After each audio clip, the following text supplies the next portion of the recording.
मुज़फ़्फ़र गढ़ में एक बड़ा दिल हिला देने वाला मामला है और बड़े सफ़ाकाना अंदाज में तीनों बच्चियों को जो है वो मर्डर किया गया है और वो क्राइम सीन जो था वो दैट वाज रियली ग्रूसम। उसको देखना बहुत मुश्किल था, मैं समझता हूँ। मैं अपने जो पुलिस के हमारे एक्सपर्ट्स हैं हमारी उनकी एफ़र्ट को भी अप्रिशिएट करना चाहूँगा कि उन्होंने 12 घंटे के अंदर अंदर जो है वो कातिल को ट्रेस किया और उसको अभी अप्रीहेंड किया। क्राइम सीन से ही बेसिकली हमें क्लूज़ और इंक्लिंग्स मिलना शुरू हो गई थी क्योंकि ये जो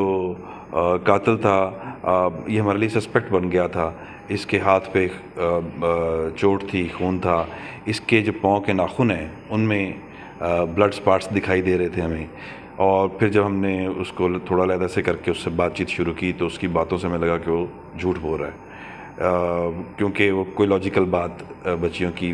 वहाँ पे डेड बॉडीज़ की मौजूदगी के बारे में नहीं कर सके। वो एक ही घर है बेसिकली, वो जो जिसको हम अलहदा क्वार्टर कहते हैं एक्चुअली वो उन्हीं के इस्तेमाल में था। बीच में वो बिल्कुल ऐसे थे जैसे उनके घर का एक और कमरा हो, तो अपने ही कमरे में लाशें पड़ी हैं और कोई उसका जस्टिफिकेशन नहीं है कि वो कहाँ से लाशें आ गई बच्चियों की और कैसे। सो बहुत से ऐसे मामला थे जिससे हमें शक गुजरा कि ये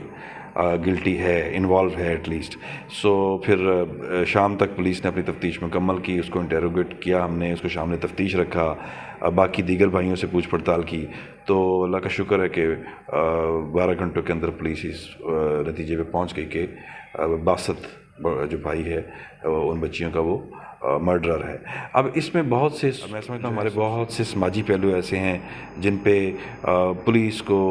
हमारी दीगर NGOs को, मीडिया को, हम सबको मिल के काम करने की ज़रूरत है। घर घरेलू नाचाकी, ब्रोकन फैमिलीज़ जहाँ पे आपस में माँ बाप और बहन भाइयों का कम्युनिकेशन गैप बहुत ज़्यादा होता है, एक दूसरे से चीज़ें छुपाई जाती हैं, एक दूसरे के साथ आप कंफर्टेबल घर में फ़ील नहीं करते हैं और फिर फाइनेंशियल इश्यूज़ होते हैं, घर के अंदर ही एक दूसरे से पैसे के लेन देन के मामले के ऊपर, इन सब चीज़ों के ऊपर। तो मैं समझता हूँ ये सब चीज़ें जो हैं इनसे वो तंग आके उसने अपनी मासूम बहनों का मर्डर किया और जो बेसिक इसमें रोल प्ले किया वो बेसिकली फैमिली के अंदर जो नाचाकी थी और जो वालिदैन और बहनों भाइयों में आपस में दूरी थी, वो बेसिकली उसने इस हौलनाक इंसिडेंट को जो है वो प्रमोट किया और वो इवेंचुअली ये जो बासत है इसने कोई इसको लगा कि जैसे अब मेरे लिए बेस्ट सोल्यूशन ये है कि मैं अपनी बहनों को मर्डर कर दूं, तो उसने अपनी बहनों का मर्डर किया। तो मेरा यही है कि अगेन मैं यही कहूँगा कि बेसिकली ये सोशियो इकोनॉमिक एस्पेक्ट्स हैं इसके, वही इसका मोटिव बने।